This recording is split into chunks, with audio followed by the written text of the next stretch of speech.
Audiolibros en 15 minutos. Suscríbete al canal y explora un nuevo libro cada día. La historia de la región que ahora constituye Nigeria se remonta a miles de años. Al analizar la historia de un país moderno como Nigeria, la gente suele utilizar el término historia precolonial para abarcar todo lo que ocurrió antes de que el colonialismo europeo llegara a la región. Pero Nigeria precolonial implica que existía algún tipo de Nigeria antes de que los colonos europeos trazaran las fronteras de la nación moderna. Esto simplemente no refleja la realidad. Durante los últimos 10,000 años, han existido una miríada de sociedades, estados e imperios diferentes en la región que abarca la actual Nigeria, y la mayoría de ellos no tienen ninguna conexión directa con el estado nigeriano actual. La primera evidencia de una presencia humana en la región, que consiste en dos antiguos refugios rocosos en el suroeste de Nigeria, se remonta a alrededor del 9000 a.C. Este tipo de refugios se convertirían en típicos del período tardío de la Edad de Piedra en la zona, que persistiría hasta aproximadamente el año 2000 a.C. Hacia el 3000 a.C.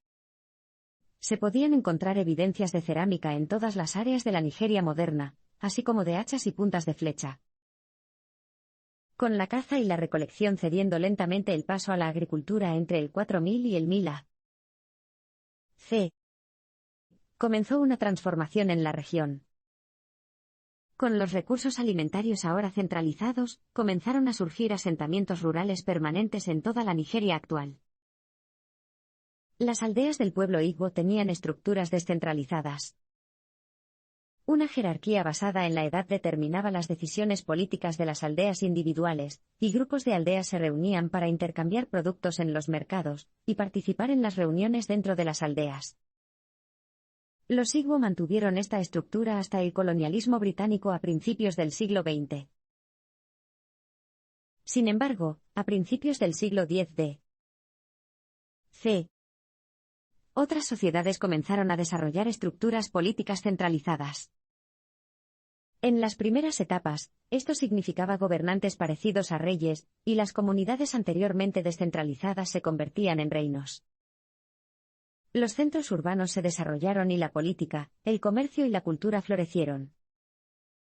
En muchos sentidos, estos reinos eran similares a las ciudades-estado de la antigua Grecia, como Atenas y Esparta, pero si bien comerciaban e interactuaban entre sí, no se convirtieron en ningún tipo de nación similar a la Nigeria actual.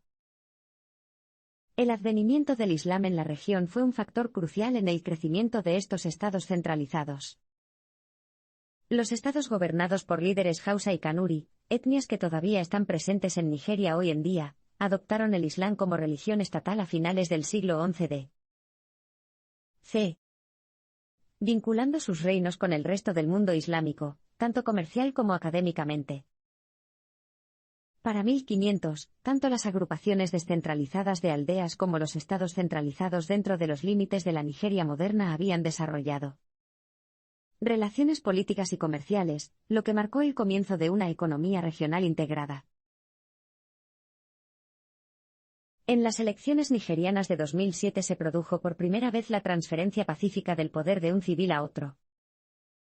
El 21 de abril de 2007, los nigerianos acudieron a las urnas. Las elecciones dieron lugar a una transición pacífica del poder de Olusegun Obasanjo, que había alcanzado su límite constitucional de 2 mandatos, a Alhaji Umaru Yar'Adua. Era la primera vez en la historia poscolonial de Nigeria que un civil cedía el poder a otro. Para muchos, esto indicaba que, tras décadas de autoritarismo, problemas económicos y corrupción desenfrenada, quizás Nigeria estaba en camino de convertirse en una nación estable y democrática. Justo antes de las elecciones, una de las purgas anticorrupción más eficaces de la historia de Nigeria llevó a que se acusara a una miríada de políticos poderosos de crímenes contra el Estado. Para muchos nigerianos, las elecciones también indicaron la posibilidad de que la pobreza pronto sea cosa del pasado. Después de todo, el país seguía siendo uno de los 10 principales exportadores de petróleo del mundo. Si la riqueza petrolera se distribuyera de manera más uniforme, y menos corrupta, tal vez los nigerianos comunes y corrientes saldrían de la pobreza. Lamentablemente, debajo de la ilusión de una entrega pacífica del poder se ocultó una elección extremadamente defectuosa. Yaradua pertenecía al mismo partido político que su predecesor, y las elecciones propiamente dichas se vieron empañadas por la manipulación de votos y otras irregularidades. Los observadores internacionales, incluida la Unión Europea, calificaron las elecciones de graves defectos. De hecho, muchos de los políticos que habían sido acusados de corrupción en la purga preelectoral pertenecían a partidos de la oposición que competían por el poder. En 2008, cuando los autores publicaron su libro, no había cambiado mucho para los nigerianos comunes y corrientes. La división entre cristianos y musulmanes entre el norte y el sur de Nigeria sigue siendo una causa de gran división en el país, y la pobreza extrema sigue siendo la norma a pesar de los vastos recursos petroleros del país. Sin embargo, los autores tienen la esperanza de que Nigeria todavía tenga la oportunidad de desarrollar su potencial. La transferencia pacífica del poder y el largo período de gobierno semidemocrático y no autoritario han sentado las bases para la estabilidad a largo plazo en el país. Esa estabilidad suele ser un indicador de lo mejor que está por venir. Por lo tanto, si bien el gobierno nigeriano aún tiene un largo camino por recorrer para sacar a sus ciudadanos de la pobreza y proporcionarles una mejor educación, atención médica e infraestructura, al tiempo que elimina la corrupción, el futuro parece brillante para la nación más poblada de África. En el siglo XIX, la trata de esclavos se había convertido en la columna vertebral de la economía de la región nigeriana. La esclavitud institucionalizada existía en la región nigeriana mucho antes del siglo XV, y los estados de las sabanas del norte tenían conexiones de larga data con la ruta transsahariana de la trata de esclavos. A medida que la ruta se extendía más hacia el este hacia nuevos mercados durante los siglos XV y XVI, las ganancias de la trata de esclavos comenzaron a crecer. Esta expansión del mercado coincidió con el creciente poder de ambos estados gobernados por líderes de habla hausa y del vecino imperio de Borno. ¿El resultado de estos desarrollos paralelos? Guerra generalizada e incursiones por parte de estas potencias en crecimiento, cada una de ellas con el objetivo de apoderarse del mayor número posible de esclavos para expandir su influencia económica y política. Entretanto, pasemos a las regiones costeras del sur de Nigeria. La llegada de los traficantes de esclavos europeos a finales del siglo XV, y su entrada en el mercado local provocaron una explosión de la trata de esclavos en la zona. Durante los próximos siglos, se produciría una transformación dramática en la atmósfera política y económica de la región. En el siglo XVII, la principal fuente de ingresos para la mayoría de los estados del sur se convirtió en la exportación de esclavos a los comerciantes europeos. Pero los esclavos no solo eran importantes para el comercio. De hecho, en la mayoría de las sociedades africanas de la época, los esclavos constituían clases sociales esenciales. Los esclavos eran en su mayoría prisioneros de guerra que habían sido devueltos a la tierra natal del vencedor. Separados geográficamente de su cultura, idioma y etnia, los esclavos se vieron obligados a depender de sus dueños para trabajar, alojarse y alimentarse. Sin embargo, la esclavitud africana local implicó en su mayoría menos brutalidad que la esclavitud doméstica que se estaba desarrollando en las Américas. Los esclavos africanos no solo trabajaban y vivían junto a sus amos, sino que a menudo se integraban en sus nuevas sociedades.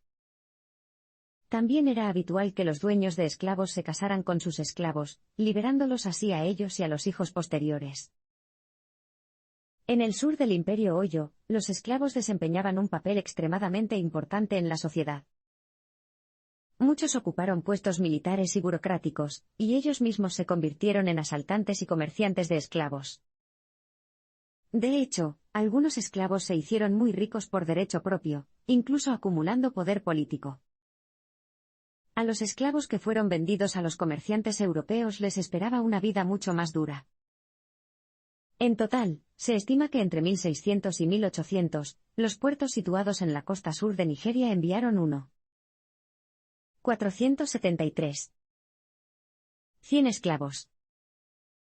Solo entre 1675 y 1730, los 730. 000 esclavos que fueron enviados a América y Oriente Medio desde la costa de Nigeria constituyeron un increíble 42% del número. Total de esclavos enviados desde África. El siglo XIX fue una época de grandes cambios sociales, políticos y económicos para la región de Nigeria. La etnia, el idioma y la religión de las distintas regiones de Nigeria continuaron siendo increíblemente diversos hasta bien entrado el siglo XIX. Los grupos políticos, por otro lado, comenzaron a consolidarse en esta época. Por primera vez, el norte de Nigeria, predominantemente musulmán, se unió a áreas del sur del país, con mayor diversidad religiosa, bajo el califato de Sokoto. Dirigido por el carismático Usman Dan Fodio, el califato de Sokoto transformó la sociedad que gobernaba. El comercio prosperó, sin los obstáculos de las guerras que habían caracterizado anteriormente a la región. Y como la Sharia era la ley oficial del país, comunidades ya fragmentadas se unieron bajo la bandera del Islam. Por primera vez en la historia, la mayoría de los nigerianos del norte de hoy en día comenzaron a verse a sí mismos como una unidad social y cultural cohesionada. Lamentablemente, este período de paz en general no se extendió a la región del sur de Nigeria que no estaba bajo el control de Sokoto. Tras siglos de dependencia económica de la trata de esclavos, la decisión del Parlamento británico de abolir la esclavitud en 1807 asestó un duro golpe a esta parte de la región.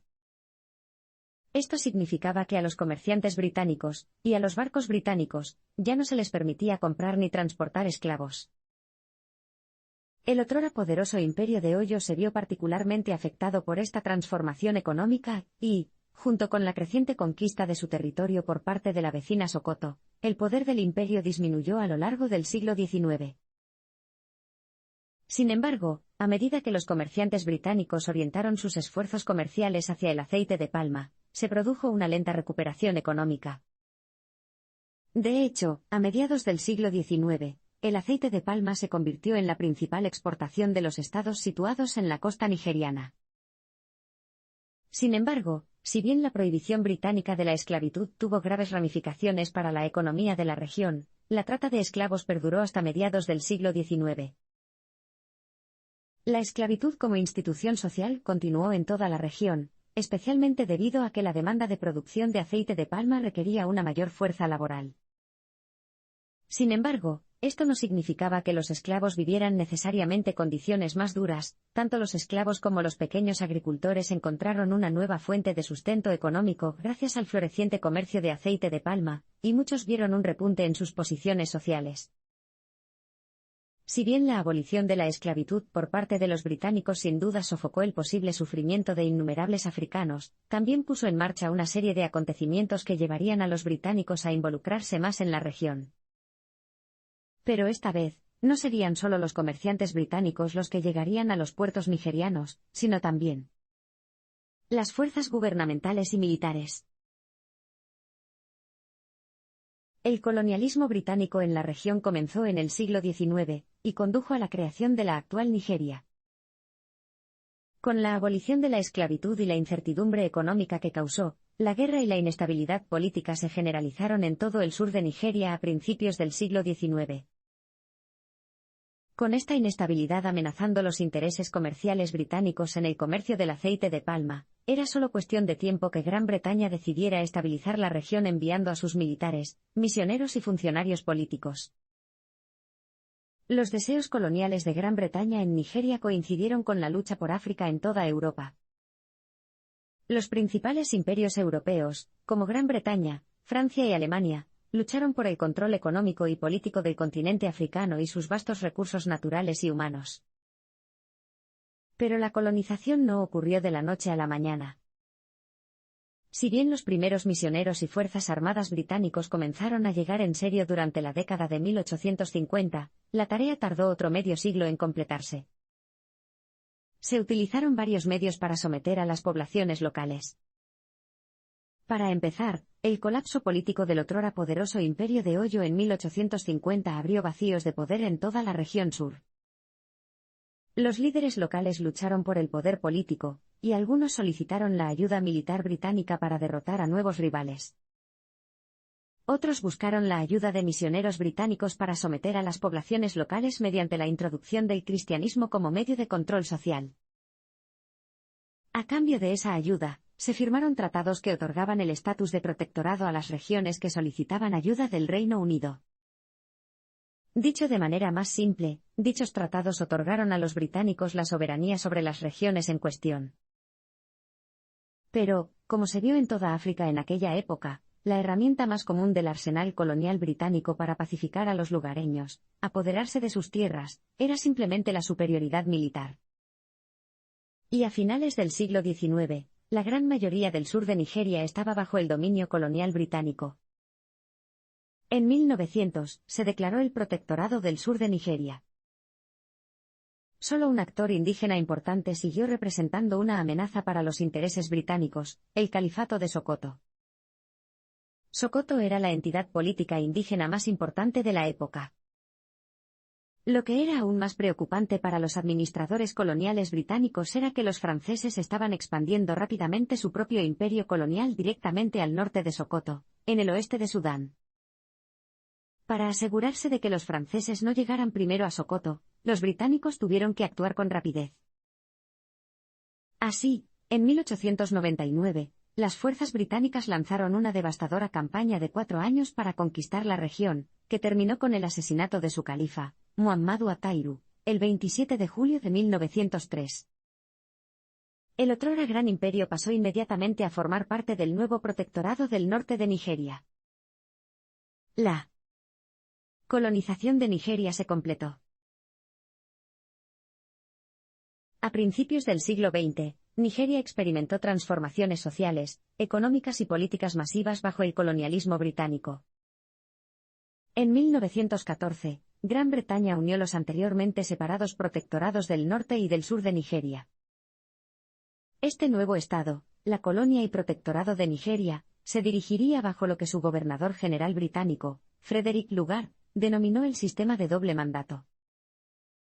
Sobre el papel, este sistema permitía el autogobierno indígena a nivel local, siempre y cuando las decisiones tomadas a este nivel no entraran en conflicto con los intereses coloniales británicos. Mientras tanto, los británicos se consideraban responsables del esfuerzo abiertamente racista de civilizar a los lugareños, enseñándoles formas de vida europeas. Pero en realidad, el sistema de doble mandato llevó a que los intereses económicos británicos se apoderaran por completo de las materias primas y los mercados laborales de Nigeria. Mientras los administradores británicos predicaban el progreso, la civilización y la erradicación de la esclavitud para mejorar el pueblo nigeriano, muchos nigerianos vieron caer su nivel de vida. Siglos de pequeños agricultores y aparceros, la columna vertebral de la economía agrícola de la región, fueron reemplazados por plantaciones centralizadas gestionadas por los británicos que promovían el trabajo asalariado pagado en moneda británica. El cambio a una economía capitalista basada en los salarios también afectó a las ciudades de Nigeria. Las poblaciones urbanas se dispararon cuando los nigerianos rurales acudieron en masa a las ciudades en busca de trabajos lucrativos en el servicio colonial o en empresas comerciales con sede en las ciudades. Surgió una nueva clase media de élites cristianas nigerianas urbanas, educadas y de habla inglesa. Si bien su posición estaba en deuda con el sistema colonial, acabarían por formar la columna vertebral de la resistencia interna al dominio británico, y fueron fundamentales para hacer que la administración colonial rinda cuentas. Estos rápidos cambios políticos, económicos y sociales se encontraron con la resistencia de todos los rincones de la sociedad nigeriana. A menudo se produjo violencia, que se hizo cada vez más común a medida que avanzaba la década de 1920. La recesión económica mundial de los años de entreguerras comenzó a afectar la tolerancia mutua de los nigerianos hacia sus señores coloniales.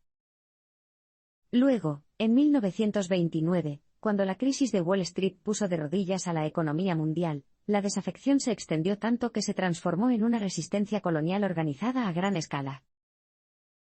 Podría decirse que el punto en el que la desafección anticolonial comenzó a transformarse en algo mucho más fuerte fue la Guerra de las Mujeres de 1929. Cuando las autoridades coloniales británicas decidieron gravar directamente a las mujeres además de a los hombres, muchas mujeres se rebelaron contra las autoridades coloniales destruyendo los juzgados y atacando las prisiones. Y liberando a sus reclusos. Las autoridades británicas aplastaron violentamente el levantamiento, pero sus ramificaciones se hicieron sentir en toda Nigeria. A principios de la década de 1930, la cuestión para los nigerianos ya no era cómo mejorar las condiciones bajo el colonialismo, sino cómo lograr la independencia de Nigeria del dominio británico. En 1960, la resistencia nacionalista al colonialismo británico resultó en la independencia de Nigeria. Para la década de 1930, el colonialismo británico había creado una clase pequeña y privilegiada de nigerianos de élite, así como una serie de intelectuales locales educados en Europa que sentían los beneficios del colonialismo. Sin embargo, la gran mayoría de los nigerianos pensaba lo contrario. El colonialismo no solo estaba erosionando sus formas de vida, culturas e instituciones tradicionales, sino que también explotaba abiertamente su trabajo de una manera que beneficiaba a los europeos mucho más que a ellos. Tras la violenta Guerra de las Mujeres de 1929, comenzaron a surgir varios sindicatos y movimientos nacionalistas en todo el país. Si bien algunos de ellos se basaron en el pan-nigerianismo, como el Movimiento Juvenil de Nigeria, la mayoría se centraron en líneas étnicas. Para la década de 1950, incluso los movimientos pan-nigerianos se habían transformado en su mayoría en agrupaciones regionales. Si bien todos los movimientos nacionalistas tenían el mismo objetivo en mente, reemplazar el dominio británico por el autogobierno, sus estrategias y prioridades a menudo diferían. El espectro de ideologías abarcaba desde los revolucionarios más acérrimos hasta los moderados, quienes propusieron trabajar con los británicos para mejorar los intereses nigerianos. Los líderes de estos grupos procedían casi exclusivamente de la clase de la élite nigeriana educada en Gran Bretaña. Uno de los más destacados fue Nnamdi Azikiwe, un Igbo conocido como el Gran Zik. El carisma de Azikiwe lo llevó a convertirse en una de las figuras más importantes del nacionalismo nigeriano y, más tarde, en el primer presidente de Nigeria. Azikiwe fue uno de los líderes que ayudó a organizar lo que se conoció como la Huelga General de 1945, en la que las empresas de ferrocarriles, servicios postales y telégrafos del país cerraron durante 37 días. Estas acciones masivas aumentaron a raíz de la Segunda Guerra Mundial, y el consenso general fue que si Londres no quería ser gobernada por Berlín, ¿por qué deberían gobernar Nigeria los británicos? Si bien las autoridades coloniales empezaron a acceder a una serie de demandas formuladas por varios movimientos nacionalistas después de la guerra, como aumentar el gasto en centros de educación y salud, ya era demasiado tarde y demasiado poco. A lo largo de la década de 1950 se aprobaron reformas constitucionales para delegar más poder a los gobiernos regionales nigerianos, y finalmente se concedió la independencia política completa a Nigeria en 1960. Sin embargo, la coalición de movimientos que había luchado por este objetivo era frágil y, sin un enemigo común, la lucha étnica estaba a la vuelta de la esquina. La independencia pacífica de Nigeria no duraría mucho. La Nigeria posterior a la independencia en la década de 1960 se definió por la corrupción, las tensiones interétnicas y la guerra civil. Había grandes esperanzas en la Nigeria posterior a la independencia de 1960. Después de todo, era el país más poblado de África, y su descubrimiento de petróleo prácticamente le garantizaba una riqueza sustancial. Muchos nigerianos pensaban que estaban destinados a convertirse en un faro de esperanza para otros pueblos indígenas que aún sufren bajo el peso del colonialismo. En el ámbito internacional, se esperaba que Nigeria desempeñara un papel importante en los asuntos africanos e incluso mundiales. Sin embargo, una serie de problemas impidieron que se materializara esta visión optimista. Lo más apremiante fue el hecho de que muchos nigerianos no se sentían nigerianos. Todo el concepto de Nigeria como nación había sido el resultado de que los cartógrafos británicos trazaran líneas en los mapas, y no había tenido en cuenta la multitud de etnias, idiomas y religiones de la región. Así que, mientras el mundo conocía a la nueva nación de Nigeria, los propios nigerianos seguían lidiando con la pregunta de ¿quiénes somos? Finalmente, la respuesta llegó con la consolidación del poder político, promulgada por los grupos étnicos más importantes en varias regiones del país. Es decir, los Hausa y Fulani, de mayoría musulmana, en el norte, los Yoruba, de religión mixta, en el suroeste, y los Igbo, principalmente cristianos, en el sureste. Dentro de estos centros de poder había minorías étnicas adicionales, que se sentían subyugadas por grupos étnicos más grandes. Así que, si bien los nigerianos ahora tenían un estado, todavía estaban muy lejos de tener una nación. Se hicieron algunos esfuerzos para solucionar este problema en la década de 1960, cuando artistas, políticos y académicos intentaron crear una identidad nacional nigeriana a través del arte, los discursos y la literatura. Mientras tanto, el débil gobierno central promovió iniciativas estatales destinadas a unificar el país económicamente. Sin embargo, la corrupción desenfrenada, las elecciones amañadas y la lucha por el poder regional condenaron al fracaso estos esfuerzos de unidad nacional. Las rivalidades regionales se habían vuelto tan fuertes en 1966 que muchos nigerianos estaban empezando a creer que, después de todo, una Nigeria unida tal vez no fuera posible. Estos sentimientos fueron reforzados por los militares, que derrocaron al gobierno central en 1966. Poco después, el sudeste, de mayoría Igbo, declaró su independencia de Nigeria en 1967, lo que provocó una sangrienta guerra civil que se prolongó durante al menos 3 años. Entre 1 y 3 millones de nigerianos perdieron la vida durante el conflicto antes de que el sudeste se reincorporara finalmente a la Nigeria federal. Y si bien la región se reintegró rápidamente, la cuestión nacional seguiría afectando a los nigerianos durante las próximas décadas. La dependencia económica del petróleo y la corrupción desenfrenada asolaron a Nigeria durante la década de 1970. El golpe militar de 1966 llevó al poder a Yakubu Gowon, un carismático general que gobernó la nación durante casi una década. Bajo su liderazgo, los militares pasaron de 10.000 a 270.000, lo que los llevó a ocupar un lugar destacado en la política nigeriana, lo que tendría graves ramificaciones más adelante. Durante la década de 1970, la creciente dependencia de la nación de los ingresos petroleros definió la vida política y económica de Nigeria. Y si bien las reservas de petróleo de Nigeria la convirtieron en la nación más rica de África de la época, las ganancias no llegaron a todos los sectores de la sociedad nigeriana. La corrupción estaba generalizada en todos los niveles del gobierno, lo que significaba que solo quienes tenían acceso a los políticos para determinar los contratos, las licencias y los ingresos petroleros del gobierno se beneficiaron del auge petrolero. Por el contrario, la mayoría de los nigerianos vivían en un ciclo interminable de pobreza. Estas precarias circunstancias económicas se vieron agravadas por el hecho de que, en 1974, el 82% de los ingresos del gobierno nigeriano provenían del petróleo. Esto significaba que las fluctuaciones globales de los precios del petróleo tenían enormes efectos en el poder adquisitivo de los nigerianos comunes y corrientes. Mientras tanto, los sectores tradicionales, como la agricultura, se fueron abandonando poco a poco, y Nigeria incluso comenzó a importar aceite de palma, un alimento básico de la región durante siglos.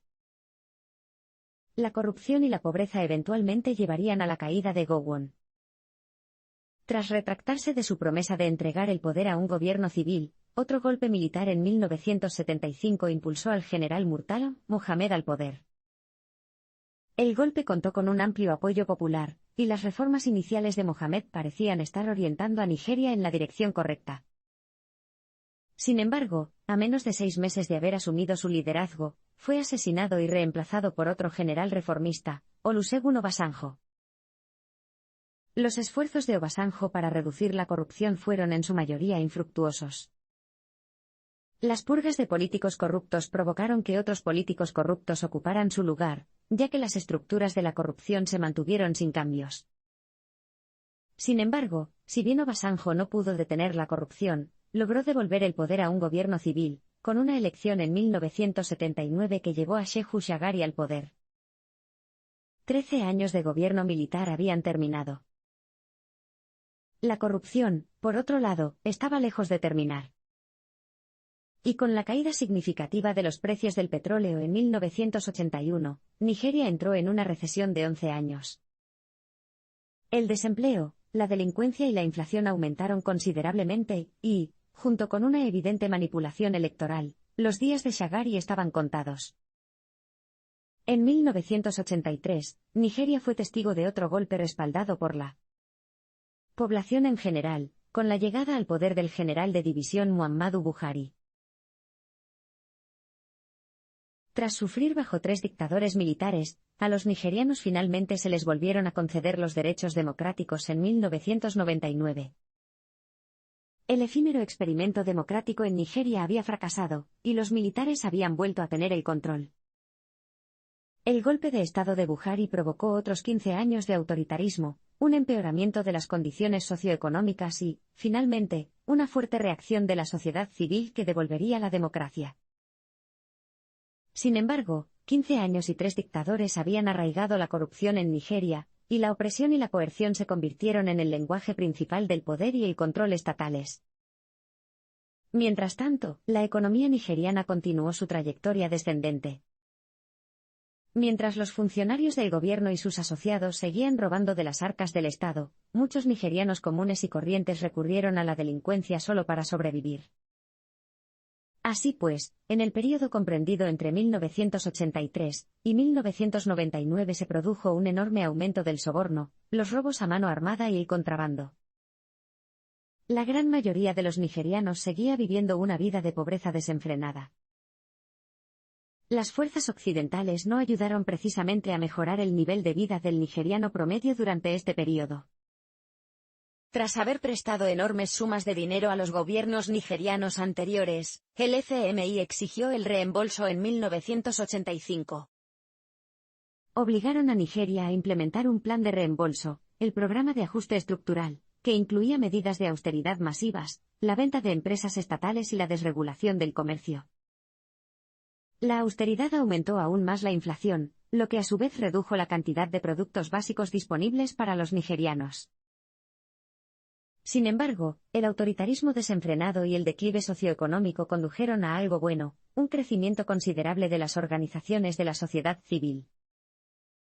Estas organizaciones no solo comenzaron a intervenir para ayudar a proporcionar bienes y servicios a los nigerianos comunes y corrientes, sino que también comenzaron a exigir cambios al gobierno. Cuanto peor se ponían las cosas, más exigían los nigerianos un cambio. El volumen de su voz colectiva finalmente se reconoció en 1997, y se estableció un período de transición de 2 años. El país estaba regresando a la democracia y, en 1999, Nigeria tenía una vez más un presidente elegido democráticamente, Olusegun Obasanjo, el exdictador militar que había llevado a Nigeria a su primera transición democrática en 1979. Si bien Obasanjo ayudó a revitalizar la imagen internacional de Nigeria al impulsar una retórica prodemocrática tanto en el extranjero como en el país, la realidad en Nigeria fue muy diferente. Si bien la inversión extranjera aumentó durante su mandato, los esfuerzos por instituir la democracia tuvieron menos éxito. Durante la campaña de reelección de Obasanjo en 2003, los observadores internacionales observaron que su gobierno era responsable de las irregularidades electorales que lo mantuvieron en el poder. Y, durante su mandato, la gran mayoría de los nigerianos siguió viviendo en la pobreza, sin atención médica, educación y otros artículos de primera necesidad adecuados.